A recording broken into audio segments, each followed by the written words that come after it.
नाही तर तुम्ही आखरात मला पप्याला त्रास द्याल. पण टाका टाका टाका पाणी. महाराज निवार काळजाचा माणूस जर कोण असेल तर फक्त शेतकरी. काही संकट येऊ देव, बिचाऱ्याला संकटाची मालिकच लागली. त्याच्या पुढे 6 वर्ष पाणी नव्हतं, आलं पाणी.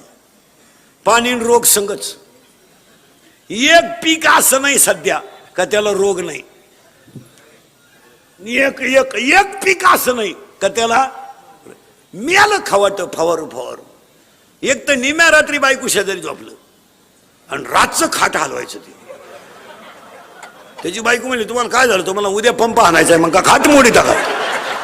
ते प्रॅक्टिस करीत होतो कांद्याचं.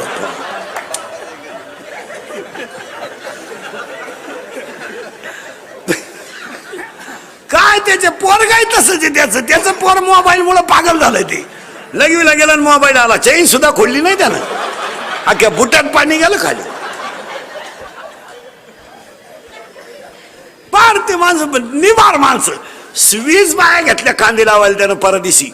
200-300 रुपये रोजानं. 6000च्या बाया. बाया रोप उपटून वाफ्यात बसल्या आणि त्याच्या पोराला मोटर चालू करायला लावलं.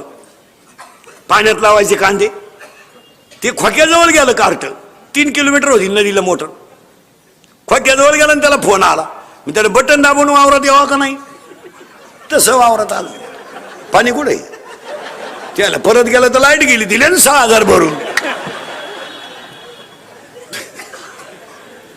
महाराज सगळ्या संकटाला तोंड देण्याची ताकद फक्त शेतकऱ्याची. आणि एक विशेष आहे, तो डगमगत नाही. डगमगत नाही.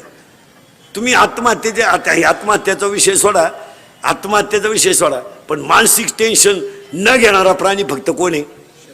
त्याला काय वाटत नाही मला, काही वाटत नाही. ते गायला वासरू झालं त्याला तंगडवर करते गायचं वासराचं. गोरा आहे का, हॅलो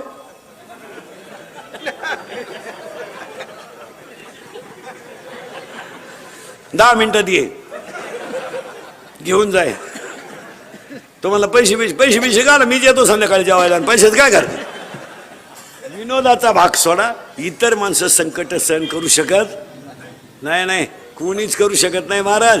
एवढे 6 वर्ष दुष्काळ होता. इकून तिकून पाणी आलंय. रोगानं थैमान घातलंय. ऋतूच कळानं. जानेवारीत पाऊस, पण गडी समाधानी आहे शेतकरी. एवढं जर संकट नोकरीवाले असते ते मेला असतं ऑफिसातच. पण हा गडी घाबरत नाही का. त्याचं उत्तर आहे का, त्याला अटॅकचं प्रमाण सुद्धा कमी आहे. अटॅकला 2 औषधं सांगतो तुम्हाला. काल काय झालं आठवायचं नाही, उद्या काय होईल